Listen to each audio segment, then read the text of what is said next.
Como você saiu, de onde você saiu e apareceu pro Brasil inteiro? Porque eu já ouvi você falando algumas vezes que, assim, tinha tudo pra você nunca, para ninguém nunca ter te conhecido, né? Todas as adversidades possíveis tinha ali.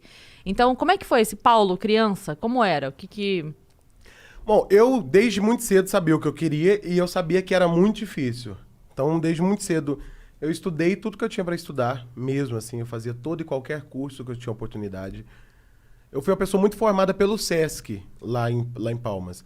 O Sesc, o Sebrae, o Senai, eram empresas que tinham davam muitos cursos lá. Então, assim, eu falei ontem com as meninas, eu fiz um curso de larvárias.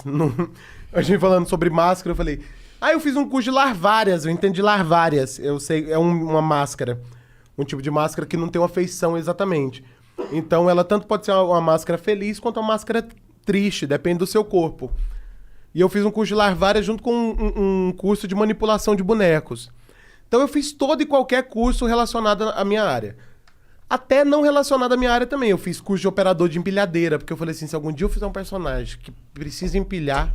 Eu vou saber. Eu vou chegar na cara da Globo e falar assim, ó, operador de empilhadeira. Eu tinha isso na minha cabeça, eu achava que quanto mais qualificado eu fosse, maior a possibilidade. Eu sempre... E eu tinha ainda também aquela ilusão de que em algum momento eu ia estar num bar cantando ou fazendo uma cena.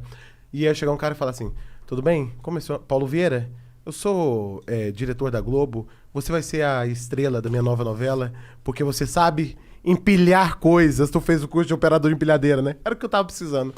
Então eu tinha isso na minha cabeça. Sonho. Então eu ficava buscando me especializar em tudo que eu pudesse, fazer todo o curso que fosse possível. Você fez teatro lá também? Principalmente. Foi o que eu mais fiz. É que eu contei as coisas inúteis, né? As coisas... Inútil não, que larvárias é maravilhoso. As coisas mais aleatórias. Mais aleatórias. Mas eu fiz teatro a minha vida toda, assim. Com 9 anos eu já tava no teatro. E aí estreiei profissionalmente no teatro em Palmas com 12 anos de idade, numa peça chamada Como Educar os Pais, que era que eu e a Kelly éramos os únicos atores de Palmas e o grupo era um grupo de Brasília. E aí foi um grande sucesso lá. Nessa época o Jornal Tocantins me deu minha primeira capa, dizendo assim, esse menino vai longe. Eu tinha 12 anos, era um menino gordinho, super pra frente, dizendo assim, imagina, minha vida vou ter muito sucesso. E aí eu convenci as pessoas de que eu realmente ia ter sucesso. Então as pessoas iam torcendo por mim. Eu tenho muito isso, assim. Eu acredito que parte fundamental do trabalho da gente é convencer as pessoas de que a gente vai ter sucesso. Porque as pessoas entram na sua, elas começam a torcer por você. Então eu tenho isso. Todo dia eu saio para fazer um amigo. Uma pessoa que eu não conheço, assim. Todo dia eu saio para que alguém goste de mim, alguém novo. Alguém fala assim, nossa, esse cara é muito legal. Porque eu acho que é mais uma pessoa torcendo pra eu dar certo, assim. Quase como se eu fosse acumulando energias pra poder fazer as minhas coisas. E eu fui convencendo as pessoas. Fui convencendo a imprensa do Tocantins que eu ia dar certo. Fui convencendo o público. E eu fazia muito teatro sério. Com 16 anos eu comecei a produzir... Um pouco antes, na verdade. Mas com 16 eu ajudei na produção do Comédia em Pé. Eu não sabia o que era stand-up. Não fazia ideia. Nessa época, minha vida era muito lotada, eu não assistia televisão, não fazia ideia. Ideia, assim. Tava alheio a essa cena. Alheio, não sabia o que era stand-up mesmo. As pessoas falavam assim, igual o Seinfeld. Eu falava, o quê? Nunca vi Muito série menos. também, eu nunca fui ligado em série. Realmente assim, da roça. E aí eles fazem stand-up. Eu falei, o que é stand-up? E aí fui entendendo com o Comédia em Pé o que era stand-up, assim, porque eu fiquei responsável por levar eles pra jantar, por levar eles pra passear, ir pra Taquarussu, pras cachoeiras. E aí eles me explicaram. Falei, eu faço isso na minha peça, que a gente tinha uma peça no Instituto Federal do Tocantins, no IFTO. Acho que hoje é só IF, sei lá. Que era, toda semana a gente tinha um espetáculo novo. E aí a cada semana eu era o mestre de cerimônias. Então eu entrava pra dar tempo das pessoas trocarem de figurino, ficava conversando com a plateia. Eles falaram, bom, isso é stand-up. O que você fala, por exemplo? Eu falei mais ou menos o que eu falava, eles falaram, é stand-up. Isso é seu? Você criou? Aham. Então você faz stand-up. Sobe com a gente hoje e faz. E aí foi a minha estreia no stand-up. Foi com Comédia em Pé. Eles falando, Apenas. E aí foi meu primeiro e único open da vida. Foi com comédia em pé. Porque depois disso, o dono de um restaurante lá viu e falou assim, vamos ter uma noite aqui. Acabei de voltar de Nova York. Não tem sempre alguém que acabou de voltar de Nova York no stand-up? Acabei de voltar de Nova York. E nunca é a gente. Nunca é a gente. É impressionante. E aí, acabei... Não, isso tá bombando e não sei o quê. Vamos fazer uma noite aqui. E eu comecei a fazer uma noite lá em Palmas. E comecei a convidar... Aí, assim, foi juntando outras pessoas fazendo também, né? Nessa época, o Luciano Fileuria. E depois chegou o Bruno Barros, o Bruno BBB... E o Fopa, que juntaram comigo, fizeram o grupo Tô na Comédia. Depois veio o Ricardo Freitas, o Italon Basso. Então a gente foi construindo uma cena lá. Seu texto era do quê? Cara, basicamente o meu texto é o meu texto de hoje, assim. Eu não sou do tipo de comediante que faz um solo por ano. O meu solo que eu faço hoje, ele demorou 10 anos pra ficar pronto. E eu não tô falando isso pra falar assim, é um trabalho de artesão mesmo, tá? Que eu sou muito ourives da palavra. Não, é porque realmente, assim, eu acho que o stand-up, ele é uma confissão. E eu vou trabalhando meu stand-up conforme a minha necessidade de me expor e conforme as coisas que eu preciso trabalhar na minha cabeça, na minha vida. Por exemplo, esse meu stand-up agora é um stand-up que eu trabalho a relação que eu tenho com a minha família. Maravilhoso. Ele termina com uma das piadas mais doídas que eu já fiz na vida, que eu termino meu stand-up fazendo... Já vou esquemar aqui a final do meu stand-up, tudo bem? Vocês depois vão ver, fingir que nunca viram. Eu termino meu stand-up contando que a minha mãe, uns anos atrás, me contou que tinha tentado me abortar. Minha mãe chegou pra mim e falou... Quando eu descobri que estava grávida de você, eu tomei remédio para te abortar. E eu conto isso no final do meu stand-up. Tava o maior clima de alegria. Eu quebro e digo, minha mãe me contou isso, que tentou me abortar. E desde esse dia, eu tenho muito comigo aquele ditado. O que não mata, engorda. Eu termino assim meu stand-up. Mó climão, toca cartola. Alegria era o que faltava em mim. Então, o meu stand-up é muito nesse lugar da confissão e do que eu quero dizer sobre mim, do que eu quero dizer sobre a minha história. Enfim, por isso o meu texto dessa época era um texto ainda também falando sobre Palmas, falando sobre como Palmas era uma cidade que não era cosmopolita, era uma cidade de interior. Ainda falando sobre como as pessoas achavam que Palmas era. Eu falava muito sobre isso, assim. Não sei se já falava sobre a minha família, não sei. Mas assim... Você tinha um texto que falava sobre de ser pobre, o fantasma na casa do pobre? Não. Esses são depois? São textos mais... são textos de, sei lá, uns 7 anos pra cá, assim. Nessa época, não. Nessa época eu falava muito sobre Palmas.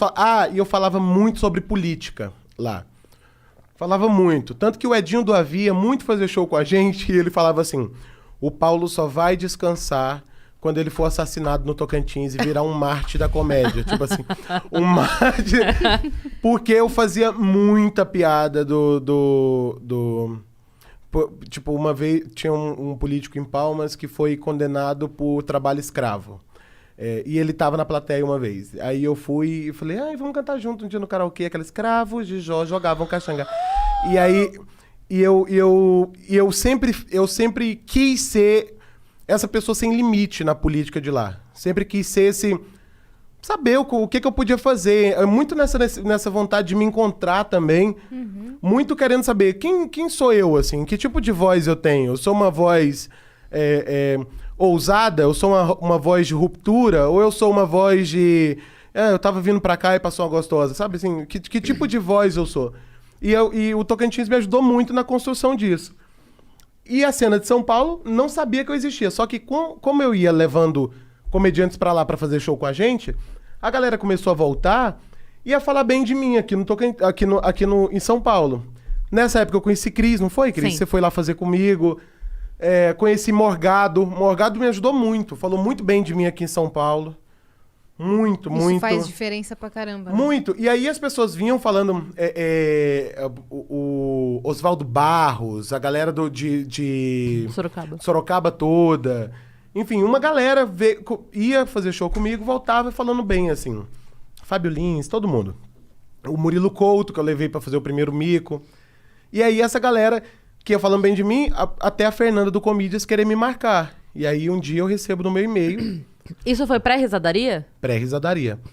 Um dia eu recebo no meu e-mail O risadaria eu fiz com... sei lá, 17, 18... 2 anos depois. E aí um dia eu tô lá na minha casa, recebo um e-mail. Na minha casa não, na Lan House, né? Na minha casa. Ai. Abri meu bom Apple, até parece. Um dia eu fui lá na Lan House, que tinha aquele filme de dragão. Toda Lan House da favela tem um dragão, né? Um dragão.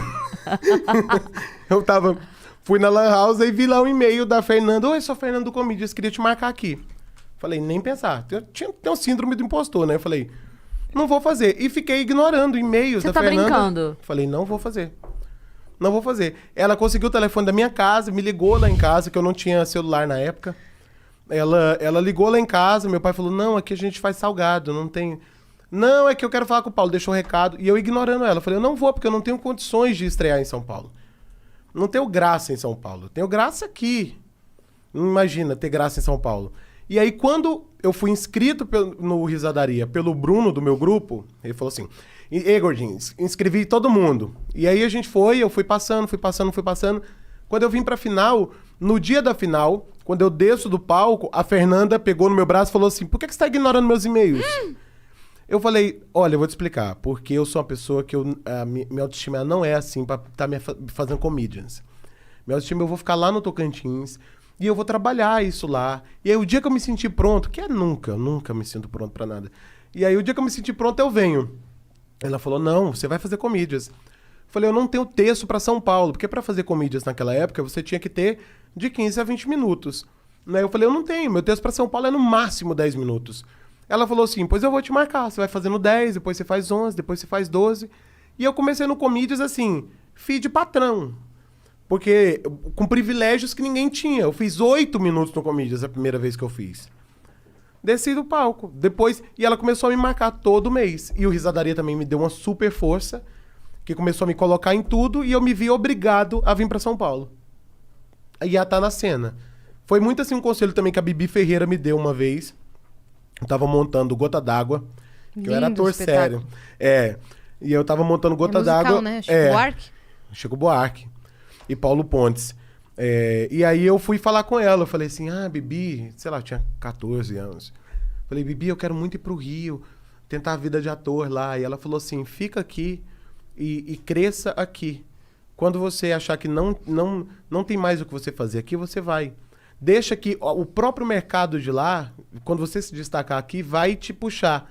E foi meio que aconteceu, assim, o mercado de São Paulo me puxou da minha vida lá no Tocantins. E aí fiquei, né, aqui e lá, tudo que eu fazia aqui repercutia no Tocantins, o que era muito bom pra mim, porque me permitia ganhar dinheiro no Tocantins e gastar em São Paulo. Sim. Hoje eu tô fazendo o inverso. Mas era muito isso. Eu fazia no Comedians. Aí, sei lá, Verdun ia ver o show. Fazia uma foto, Jornal Tocantins. Tá lá, destaque. Verdun vai prestigiar Paulo Vieira em São Paulo. Sociedade Tocantinense. Meu Deus, que é isso? Mentira, ele foi pra ver outras pessoas. Tava lá. E aí... ele passou na calçada e você puxou ele pra dentro. Ele tava indo numa pizza do lado. Exatamente. E aí eu fui, através da mídia, crescendo a minha imagem lá em Palmas. Paulo Vieira se apresenta com os maiores comediantes do Brasil. Paulo Vieira é um dos maiores comediantes, já é considerado um dos maiores comediantes do Brasil. Mentira, não era. Mas eu fui dizendo que era. E aí fui, as pessoas foram acreditando e eu fui indo. Foi carregando. Né? Porque... E aí por causa disso, aí era, por exemplo, uma empresa que me chamava para fazer um evento de 2 mil, 3 mil. Já me permitia comprar passagem de novo para voltar para São Paulo, fazer curso. Vim estudar, tá na cena, e voltava pra lá de novo, pobre, aí ganhava mal um dinheiro. E aí o Tocantins alimentou a minha carreira durante muito tempo, que foi o que me permitiu estar em São Paulo.